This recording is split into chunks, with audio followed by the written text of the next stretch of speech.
FM, kanal informasi dan inspirasi Pro 1.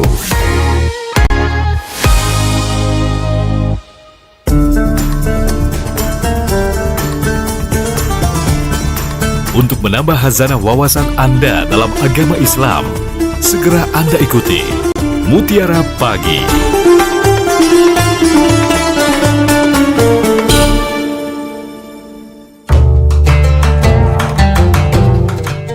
(92,4) FM Pro 1 RRI Palembang, kanal informasi dan inspirasi, terus menemani Anda pendengar dalam program Mutiara Pagi untuk kali ini ya, di hari Sabtu 1 Agustus 2026.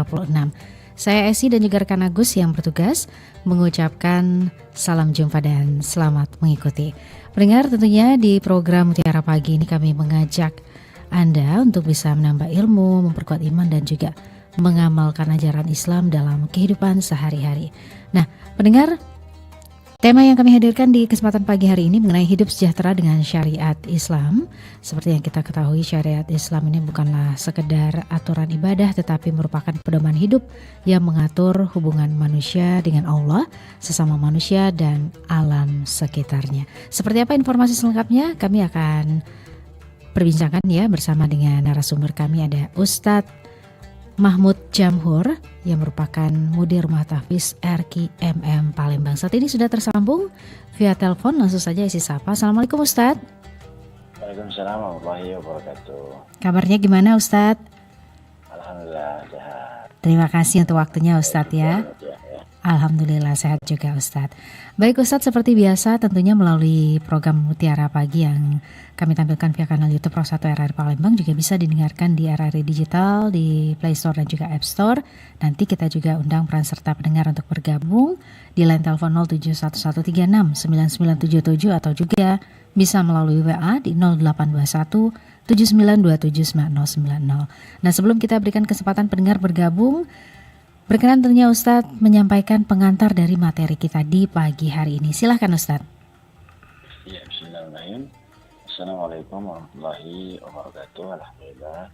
Assalatu wassalamu ala rasulillah wa ala alihi wa ala. Allahumma salli wa sallim ala Mustafa Muhammadin sallallahu alaihi wa sallam wa sallam tasliman katsiran. Pendengar RRI yang rahmati Allah SWT, insyaallah pagi ini kita akan bahas topik tentang hidup sejahtera dengan syariat Islam ya. Di dalam surat Al-Hasr ayat 7 ya, itu di dalam Al-Quran Allah menyebutkan dengan kalimat begini ya, kaila yakuna dulatan bainal aghniyai minkum, janganlah harta itu berputar pada orang kaya saja di antara kamu. Nah, ayat ini menurut seorang ulama ya dari Timur Tengah, Syekh Abdul Aziz Al-Badri, ayat ini menjelaskan bahwa memang inilah ayat yang Allah berikan aturannya agar harta itu tidak menumpuk pada orang tertentu, pada orang kaya tertentu saja, tetapi harus menyebar. Nah, dengan ayat inilah maka Islam itu menjamin bahwa semua orang itu bisa merasakan kesejahteraan. Ini Al-Hasr ayat 7 ya. Nah, ini penjelasan lebih lanjutnya pendengar RRI bisa baca dalam buku yang dikarang oleh beliau, oleh ulama tadi, seorang ulama dari Timur Tengah ya. Judulnya itu Hidup Sejahtera dalam Naungan Islam. Ini diterbitkan oleh Gema Insani Press ya. Nah, ini merupakan patokan ya dari masa Rasulullah, kemudian masa Khulafaur Rasyidin dan seterusnya, bahwa Islam itu diturunkan oleh Allah memang untuk memberikan kebaikan, kesejahteraan untuk semua, baik muslim ataupun non-muslim. Nah, dalam wujudnya seperti apa? Rasulullah SAW ketika dalam perang Badar itu membebaskan tawanan dengan syarat bahwa tawanan itu mengajarkan baca tulis ya, baca tulis. Karena dulu kemampuan baca tulis ini mahal ya, sangat mahal. Ini hanya bisa dimiliki di masa itu oleh para pembesar ya, para pembesar Arab ya.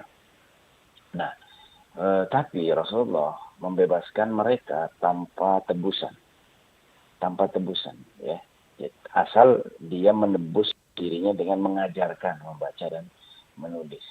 Nah, ini menurut para ulama adalah adalah landasan dasar bahwa pendidikan itu menjadi tanggung jawab pemimpin, tanggung jawab dalam waktu itu Rasulullah, lalu setelahnya itu adalah Khulafaur Rasyidin, ya, para khalifah.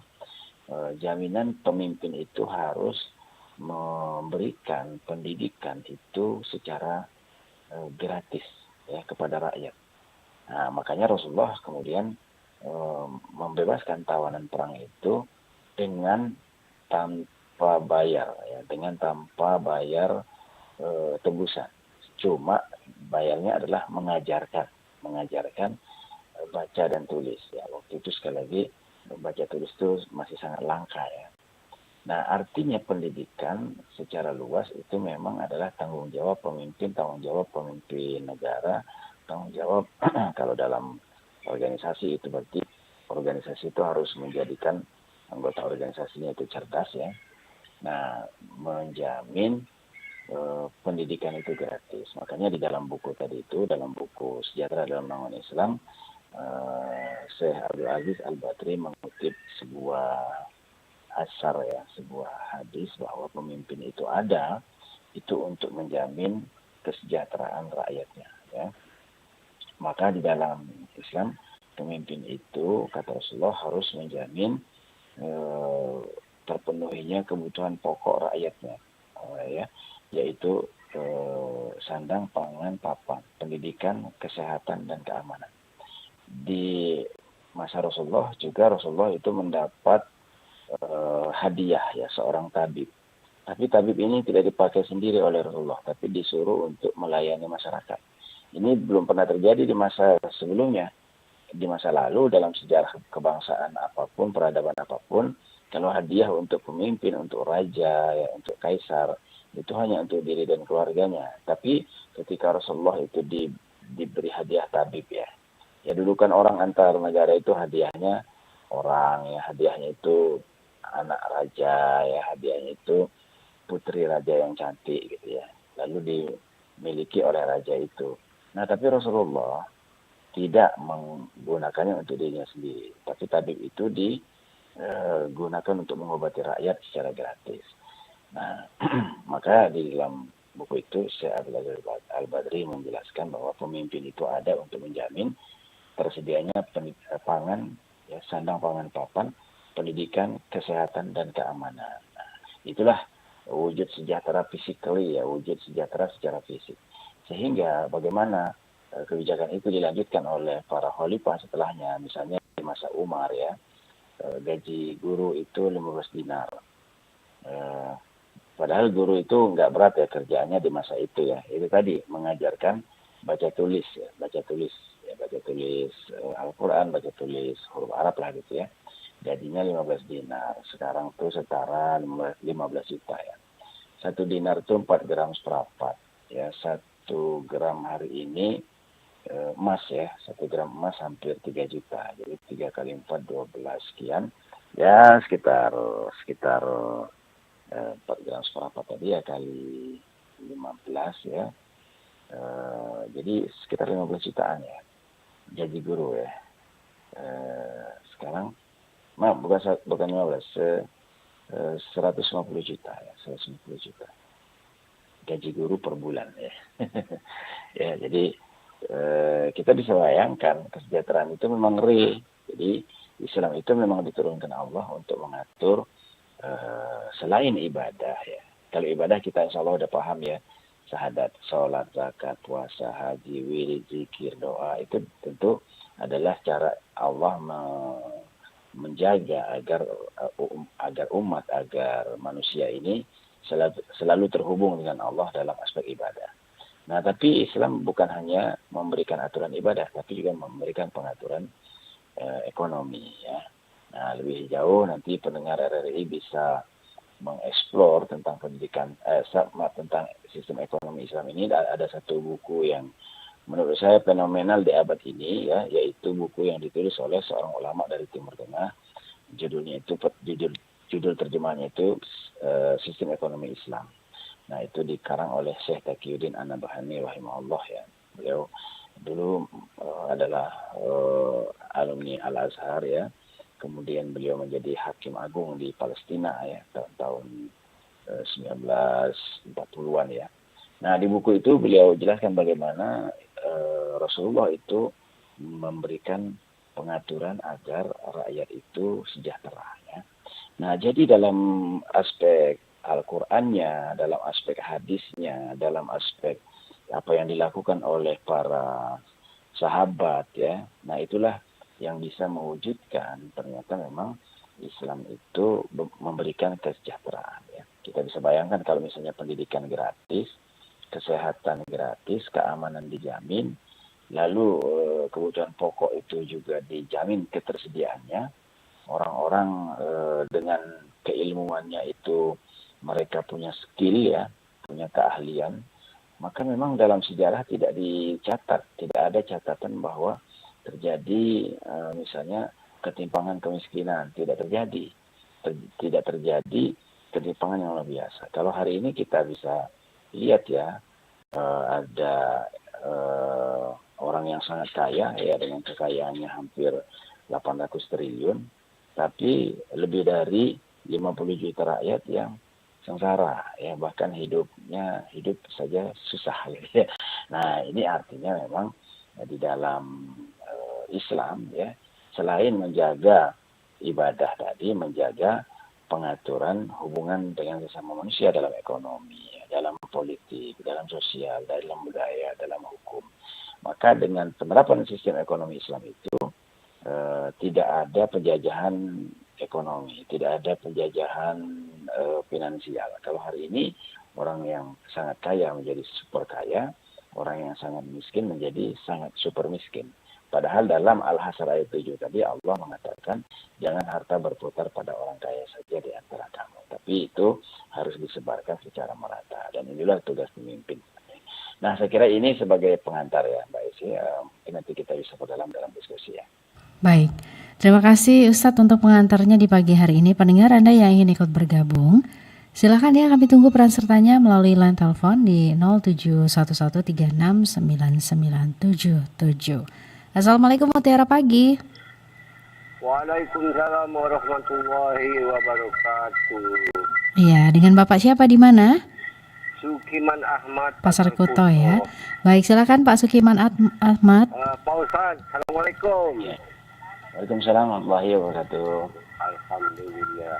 Pak Ustaz, di zaman yang serba canggih ini, apa masih mungkin para pemimpin atau para ustaz dan ulama, guru misalnya, mengajarkan secara ikhlas kepada rakyat ya? Mohon penjelasan Pak Ustaz untuk membuka mata hati mereka. Terima kasih. Assalamualaikum. Waalaikumsalam warahmatullahi wabarakatuh. Dari Pasar Kuto ada Pak Sukiman Ahmad ya Ustadz ya. Seperti baik, apa nih? Jadi ikhlas itu khalisun lillah, mengerjakan sesuatu karena Allah. Nah, apakah boleh orang mengajar itu dibayar ya? Boleh gitu. Boleh. Tapi dalam Islam dia mengajarkan agama, niatnya adalah untuk dakwah ya. Nah, dakwah itu bagian dari Islam yang hubungannya dengan Allah ya. Jadi dia boleh diberi, tapi dia tidak meminta.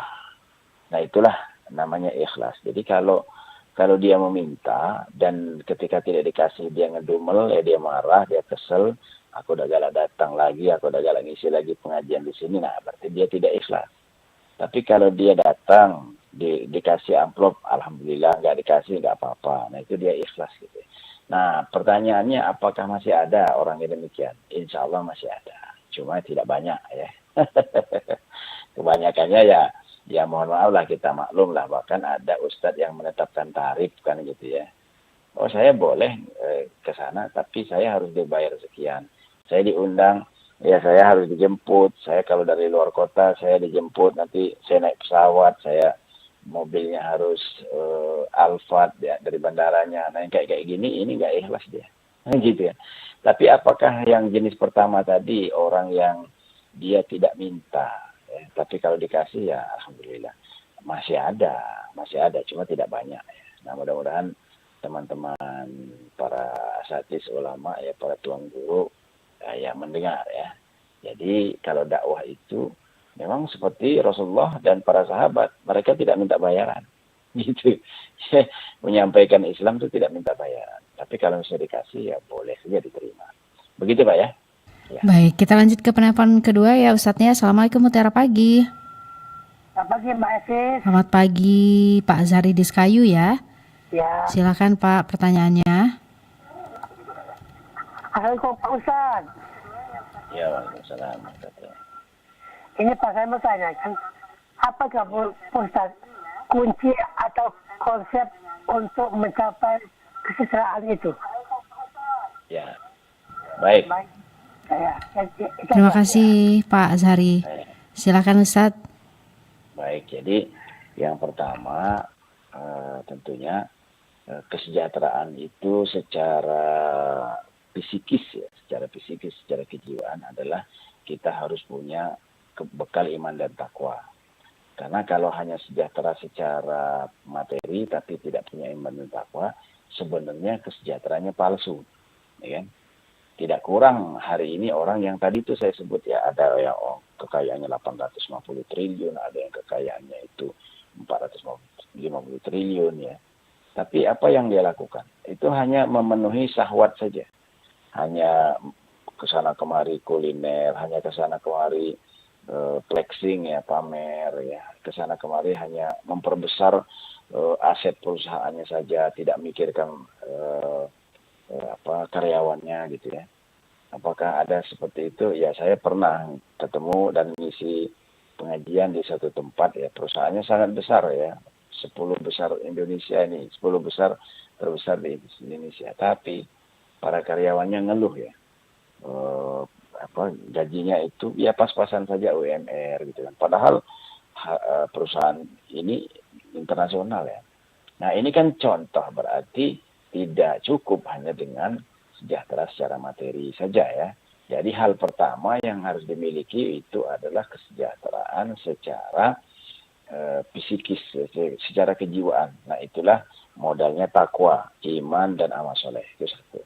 Nah yang kedua, lalu tidak cukup juga hanya iman amal soleh, tapi secara materi nggak punya ya, berpontang-panting, kemudian kesehatan tidak terjamin, pendidikan tidak terjamin, keamanan juga payah gitu, orang berusaha juga dalam ancaman preman misalnya. Ini juga tidak cukup dan bukan itu namanya sejahtera. Jadi sejahtera itu memang dua-duanya secara psikis, kejiwaan dan juga secara fisik. Nah kalau bicara secara fisik ini ada dua pendekatan. Pertama, personal, dia itu harus menjadi pribadi yang punya skill ya. Maka di dalam Islam itu pendidikan itu menjamin agar orang itu punya skill. Dengan skill of life, dengan keahlian, insya Allah orang itu bisa bertahan hidup dan bahkan bisa mengembangkan kepemilikan hartanya. Ini dari sisi pribadinya. Jadi dia harus punya skill, dia harus giat bekerja, berusaha ya, dan seterusnya. Nah yang kedua, harus ada negara, harus ada peran pemimpin, peran negara yang menjamin terjadinya iklim berusaha itu secara fair, secara adil. Maka di dalam Al-Hasr ayat 7 tadi, dalam Al-Quran tadi Allah melarang. Jadi sebenarnya yang hari ini numpuk kekayaan pada orang tertentu, itu sebenarnya melanggar Al-Quran. Nah ini pertanyaannya, apakah ada para pemimpin, para ulama yang menyadari ini? Ada, tapi sangat sedikit. Nah mudah-mudahan melalui RRI ini ada kesadaran baru ya, bahwa Islam itu bukan hanya ngurusin ibadah, tapi juga ngurusi ekonomi, politik, sosial, budaya, hukum, peradilan, militer, hubungan luar negeri, dan lain-lain. Karena kata seorang ulama dari Timur Tengah, ya Syekh Ali Belhaj, beliau mengatakan, sejak runtuhnya Islam dalam sebuah sistem sempurna, yaitu Khilafah Utsmaniyah tahun 1994, maka hari ini kesempurnaan Islam itu hilang. Islam hari ini tinggal Islam ubudiyah, Islam ibadah, yang itu hanya 10%. Lalu 90% dari Islam itu di mana, kata beliau? Itu pada aspek hukum-hukum publik, pada fikih-fikih publik. Yang itulah selama 1300 sekian tahun, Islam itu bisa eksis dan bahkan menjamin kesejahteraan rakyatnya. Jadi kunci pertama iman amal soleh, kunci kedua giat berusaha, kunci ketiga itu adalah pemimpin itu harus menerapkan syariat Islam gitu. Nah, kenapa? Kalau tidak diterapkan syariat Islam, memang tabiatnya orang nyari duit itu, tabiatnya duit itu yang punya itu akan semakin besar ya, yang nggak punya semakin tidak punya gitu. Maka tugas pemimpin kata Nabi adalah menjamin agar terjalinnya hal-hal yang menjamin kesejahteraan tadi tanpa terjadi monopoli. Jadi istilahnya dalam Al-Hasr ayat 7 itu sebenarnya Allah melarang monopoli. Nah, karena monopoli itulah tabiat dari uang. Uang itu akan membuat yang kaya sangat kaya, yang miskin sangat miskin. Orang yang punya sumber daya, apalagi dipadukan dengan kekuasaan, maka akan muncul kekejaman, akan muncul kezoliman. Nah, maka tugas pemimpin itu adalah menjamin terdistribusinya sumber-sumber daya alam, sumber daya finansial tadi secara adil. Nah, jadi yang pertama kita harus bertakwa, ya, beriman bertakwa. Yang kemudian yang di situ berarti ibadahnya kuat, usahanya juga kuat, ya, seimbang antara usaha bumi, usaha langitnya istilahnya. Nah, yang ketiga harus ada pemimpin yang menerapkan syariat Islam gitu kan. Karena dengan penerapan syariat Islam inilah maka orang yang zalim akan dicegah. Orang yang tidak mampu akan dibuat mampu. Maka terwujudlah keadilan. Keadilan akan melahirkan kesejahteraan. Agak konseptualis memang. Ya, memang begitu. Karena tidak bisa kita bilang, oh ini pakai ayat ini, pakai doa ini, baca ini, kaya raya. Ya, tidak begitu ya. Ya, tapi dalam Islam kesejahteraan itu berjalan atau diraih karena diterapkannya Islam secara kafah, secara sempurna, secara sistemik. Ya, dan kalau hanya sekedar mengandalkan doa, ya tentu Rasulullah tidak akan berjuang mati-matian bahkan menyambung nyawa untuk terjaminnya penerapan Al-Quran dan Sunnah. Tidak begitu. Justru sejahtera itu adalah tergabungnya antara kesolehan, ya, ketakwaan, kemudian usaha dari personal tidak menjadi pribadi yang nerimo nasib gitu ya. Kemudian yang ketiga, negara menjamin distribusi ya. Nah, ini. Saya kira demikian ya. Baik, terima kasih penjelasannya Ustadz. Setelah melalui telepon kita terima, ini dari WA juga, langsung saja Esi bacakan ya Ustadz ya. Ada Pak Romli Jamal di Moradamai, Sembawa. Pertanyaannya, bagaimana cara kita memulai membiasakan diri untuk selalu mendapatkan lisan yang terbiasa zikrullah, karena ada saat tertentu kadang kita ini lalai. Mohon penjelasannya Ustadz. Ya, jadi ini namanya membangun ruhiyah. Ruhiyah itu artinya idrok silah billah, hubungan dengan Allah. Nah, hubungan dengan Allah itu satu tadi ya, kita mengimani Allah itu ada, kemudian kita beribadah. Nah, yang ketiga, dalam setiap hal, dalam setiap amal perbuatan itu kita selalu kaitkan dengan Allah. Ini namanya idrok silah billah, adanya kesadaran hubungan dengan Allah. Ketika kita berjalan ya ke tempat pekerjaan, ke kebun, kemana ya, dalam perjalanan kita selalu mengucapkan kalimat-kalimat thayyibah ya, kalimat-kalimat yang baik. Alhamdulillah. Nah, itu bentuk kita itu menyambungkan ya, hubungan dengan Allah. Alhamdulillah, segala nikmat Allah ini adalah pemberian dari Allah. Nah, gitu ya. Jadi selalu ucapan kalimat thayyibah itu kita renungi gitu ya. Jadi bukan sekedar alhamdulillah tapi kita nggak nyambung gitu ya. Subhanallah kalau kita lagi ada masalah gitu ya, ada kesulitan ya.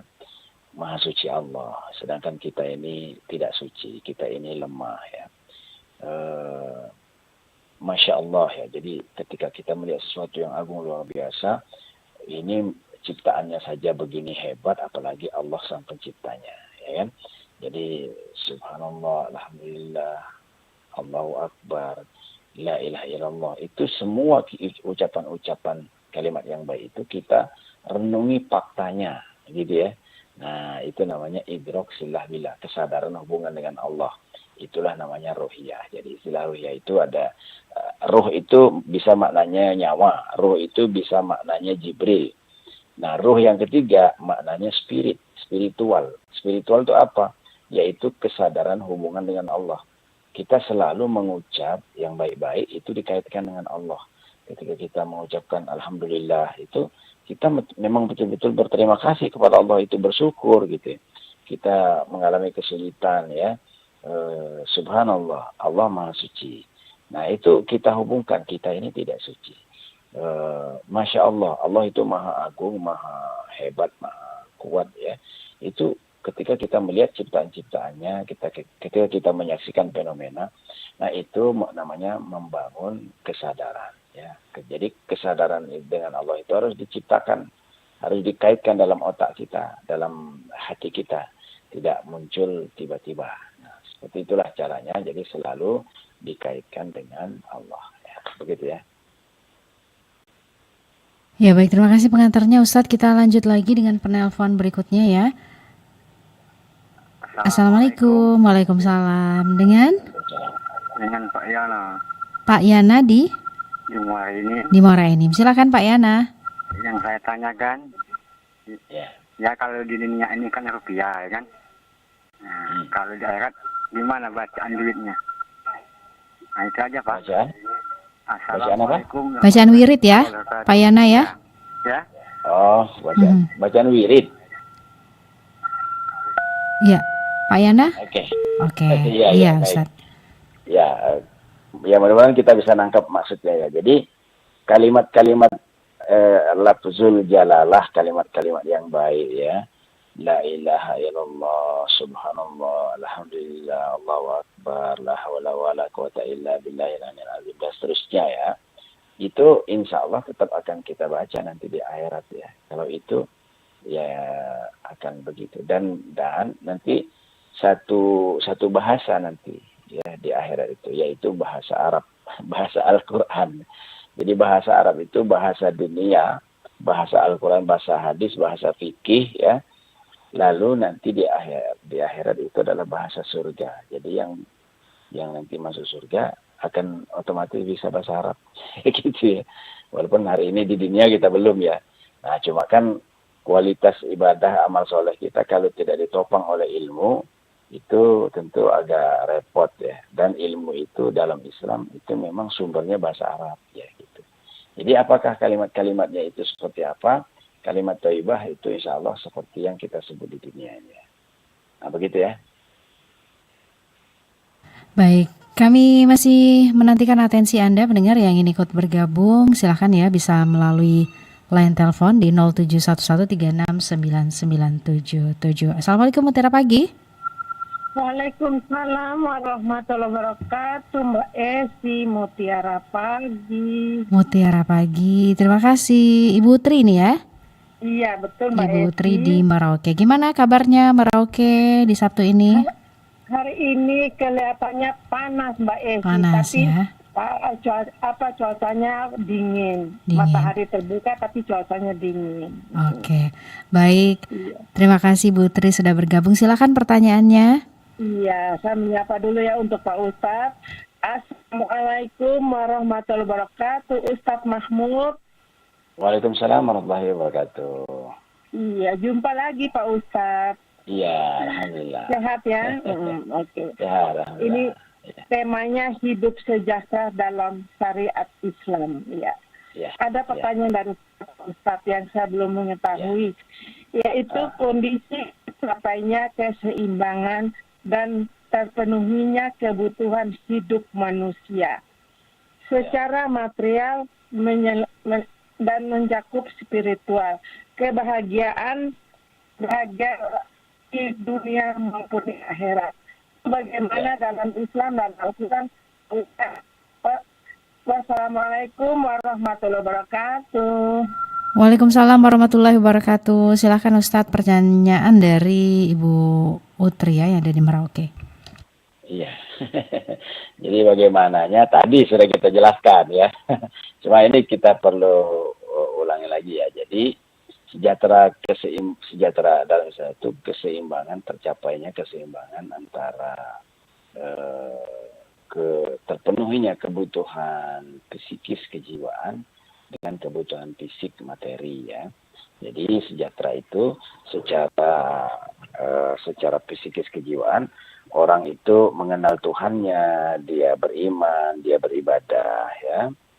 Sehingga hidupnya itu di dunia sejahtera, di akhirat juga nanti dia beruntung masuk surga. Orang yang tidak beriman bisa jadi di dunia dia luar biasa mendapatkan segala macam kemudahan. Mau kemana jet pribadinya siap gitu kan. Mau makan apa tersedia. Rumahnya segede lapangan bola gitu ya. Semua pelayan lengkap gitu ya. Tidak ada yang susah. Itu sejahtera fisik dia di dunia. Tapi karena dia tidak beriman, nanti begitu dia meninggal, masuk ke alam barzah, itu dia sudah mendapatkan siksaan di situ. Nah, itu informasi dari mana? Informasi dari Quran dan hadis. Jadi ini sebenarnya dia tidak sejahtera, karena dia hanya sejahtera materi, dan kematerian di dunia itu ya cuma ya 70-an tahun lah gitu ya. Ada orang yang super kaya pernah masuk nomor 1 dunia. Ini yang menciptakan laptop ya, menciptakan iPhone ya.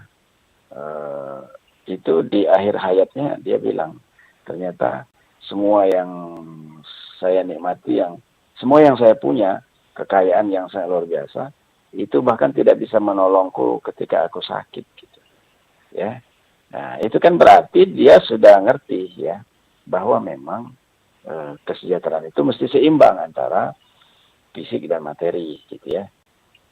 Ya sayangnya orang tersebut sudah meninggal dan kita tahu dia meninggal dalam keadaan tidak mengimani Allah ya. Kalau tidak mengimani Allah, tidak bersyahadat, ya berarti kan ibadahnya tidak. Dan itu di dalam Al-Quran, informasi dalam Al-Quran, orang seperti ini nanti di alam barzah saja sudah disiksa.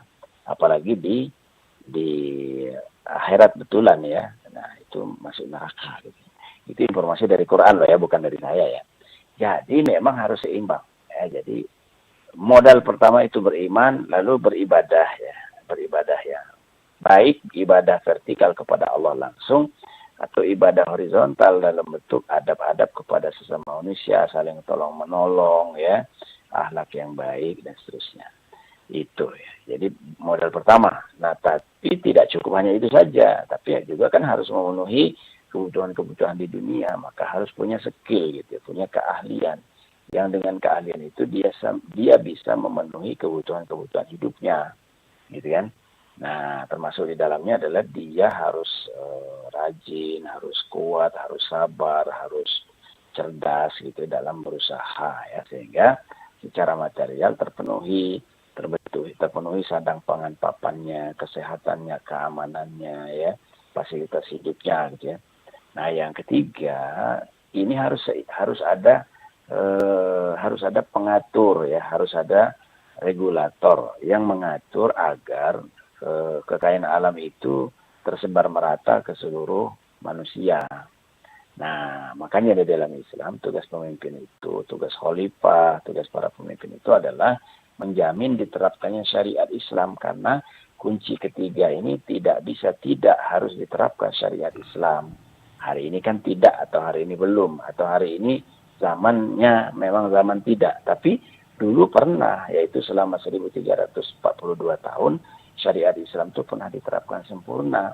Ketika Rasulullah pindah dari Makkah ke Madinah, nah disitulah mulai diterapkan Quran itu, bukan hanya menjadi teori, bukan hanya dibaca dihafal, tapi diterapkan ya. Yang zalim dihukum ya, yang menumpuk barang, menumpuk uang, menumpuk emas perak itu dihukum. Itu dalam Islam begitu, jadi tidak bisa dibiarkan. Oke, sekedar begitu ya. Oke, Ustadz, kita terima penelpon terakhir ya. Ya. Assalamualaikum, Mutiara Pagi. Silakan, dengan siapa, di mana? Assalamualaikum.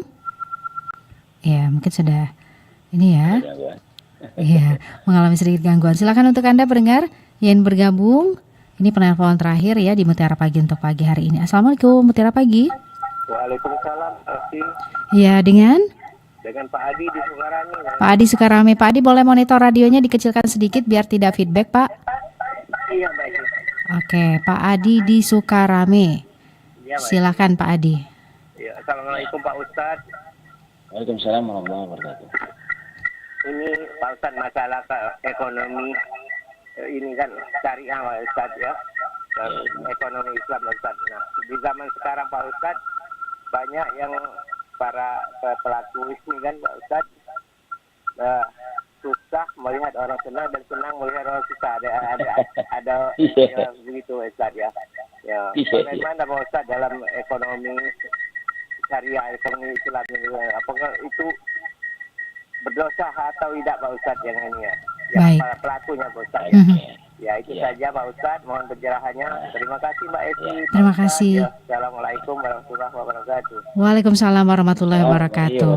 Silakan Ustadz. Jadi implementasi dari Al-Hasr ayat 7 tadi itu memang tidak boleh menumpuk harta itu. Ketika itu dilakukan terjadi, itu dosa besar.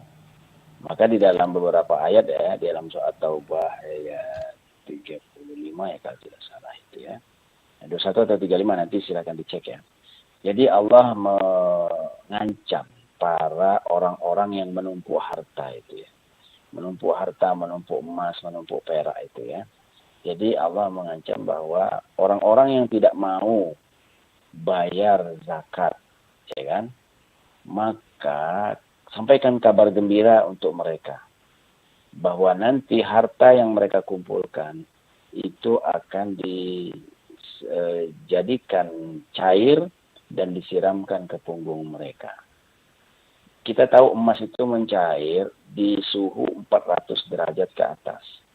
Kalau air kan mendidih ya, air mendidih itu suhunya 100 mendidih, 105 dia menguap. Nah, logam itu mendidih itu di suhu 400. Kita bayangkan air mendidih saja kena kulit kita melepuh. Itu suhunya 100 derajat. Gimana kalau logam itu cair, menggelegak, mendidih dan disiramkan ke kulit manusia? Kata Allah disiramkan ke punggung mereka, ke perut mereka, ke dahi mereka. Itulah siksaan bagi orang-orang yang menumpuk harta itu. Ya. Nah, jadi ini memang nggak main-main. Nah, ini mudah-mudahan para orang-orang super kaya, para oligarki, istilah keren itu sekarang ya, yang kekayaan alam diambil, yang hak rakyat diambil ya, mereka juga korupsi, mereka kong-kali-kong dan seterusnya, sehingga hak-hak rakyat itu diambil. Kabarkan untuk mereka kata Allah bahwa harta mereka itu nanti di akhirat tidak bisa menolong. Harta mereka itu akan menjadi azab untuk mereka. Nah, jadi apakah yang melanggar ini berdosa ya. Jadi jangan sampai kita melakukan itu ya. Yang kedua nih khususnya para pemimpin, agar memang pemimpin itu menerapkan syariat Islam ya, menerapkan Quran, menerapkan hadis ya, menerapkan fikih itu. Karena apa yang berjalan sekarang ini kan bukan aturan dari Allah, bukan syariat Allah, tapi syariat buatan orang-orang non-muslim gitu, yang mereka tidak beriman kepada Allah, boro-boro mau menerapkan aturan Allah ya. Nah, bukan berarti kita tidak membolehkan non-muslim ada, bukan, ini bukan topik itu. Ya, dalam Islam di Madinah itu ada orang non-muslim, ada muslim, tapi aturan yang dipakai diterapkan adalah aturan Islam, Al-Quran dan hadis. Nah, mudah-mudahan ini mengetuk hati para pemimpin kita untuk mau menerapkan syariat Islam, karena syariat Islam itu memberikan kesejahteraan, kemakmuran untuk semua, untuk muslim dan non-muslim. Kalau hari ini kan ketimpangan itu sangat luar biasa, sehingga ya sebagian besarnya rakyat itu mengalami kesusahan. Saya kira demikian ya. Baik Ustadz, kita sudah di penghujung waktu, ada pesan penting yang ingin ditambahkan untuk pendengar, silakan Ustadz. Ya baik ya, jadi pendengar RRI yang rahmati Allah SWT ya. Jadi memang Islam itu diturunkan Allah seperti dalam surat Al-Isra itu ya. Allah mengatakan wa nunazzilu minal Qur'ani ma huwa shifaa'u wa rahmatan lil mu'minin wa la yazidu zalimina illa khasara. Ya. Dan kami turunkan Al-Qur'an itu kata Allah, ma huwa shifaa'u wa rahmah, itu sebagai obat dan kasih sayang untuk seluruh manusia. Hanya saja kata Allah, wala yazidu zalimina illa khasara. Akan tetapi Al-Quran itu wahyu ya, Al-Quran dan hadis itu tidak menambah apapun bagi orang-orang yang zalim, tidak menambah apapun kecuali sempit hati mereka, ya, sempit hati, pusing kepala, dia kan dia gimana ini aturan syariat, aturan Islam ini bikin kita susah. Itu orang-orang zalim.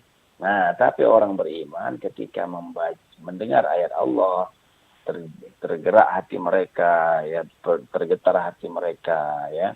Nah, itu orang beriman. Nah, maka kita sebagai muslim yang beriman, ya, sebagai muslim yang mukmin, maka kita harus, ya, memenuhi panggilan Allah tadi, ya, agar aturan Allah itu diterapkan dalam kehidupan kita, bukan hanya sekedar menjadi bacaan dan pajangan ilmiah di dalam buku-buku, tapi itu harus diimplementasikan, diterapkan dalam kehidupan. Dengan penerapan itu maka akan terbukti, terwujud kesejahteraan itu, sebagaimana dulu di masa Nabi, di masa para khalifah dan seterusnya itu pernah terwujud. Nah, mudah-mudahan, ya, melalui Mutiara Pagi ini kita bisa terdorong untuk semakin semangat belajar, semakin semangat mempelajari Islam, ya, karena dengan belajarlah kita jadi tahu mana yang seharusnya, mana yang tidak seharusnya, mana yang harus dilakukan, mana yang harus ditinggalkan. Nah, dengan belajar juga kita akan bisa selamat dari yang dilarang, ya. Maka kalau kita hidup dengan ilmu, dan ilmu itu dari Allah, maka insya Allah dunia ini akan memberikan kebaikan, kesejahteraan, dan akhirat juga akan memberikan keselamatan, ya, mendapatkan surga. Nah, harapan kita begitu, sejahtera di dunia dan di akhirat nanti kita mendapatkan surga, ya. Amin, amin. Ya Rabbal Alamin. Sekira demikian, terima kasih. Assalamualaikum warahmatullahi wabarakatuh. Waalaikumsalam warahmatullahi wabarakatuh. Terima kasih Ustadz, ya. Selamat beraktivitas, selamat menikmati akhir pekannya. Salam untuk keluarga, ya. Oke, sama-sama. Ya, pendengar, demikian Mutiara Pagi untuk kesempatan hari ini, ya, di hari Sabtu 1 Agustus 2026.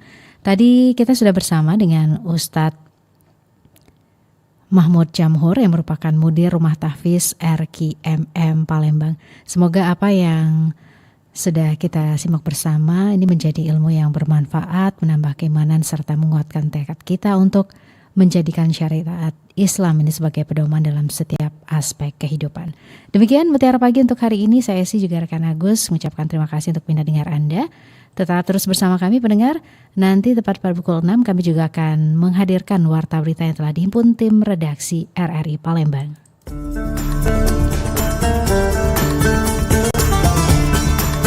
Baru saja Anda ikuti Mutiara Pagi. Terima kasih untuk kebersamaan Anda. Sampai jumpa.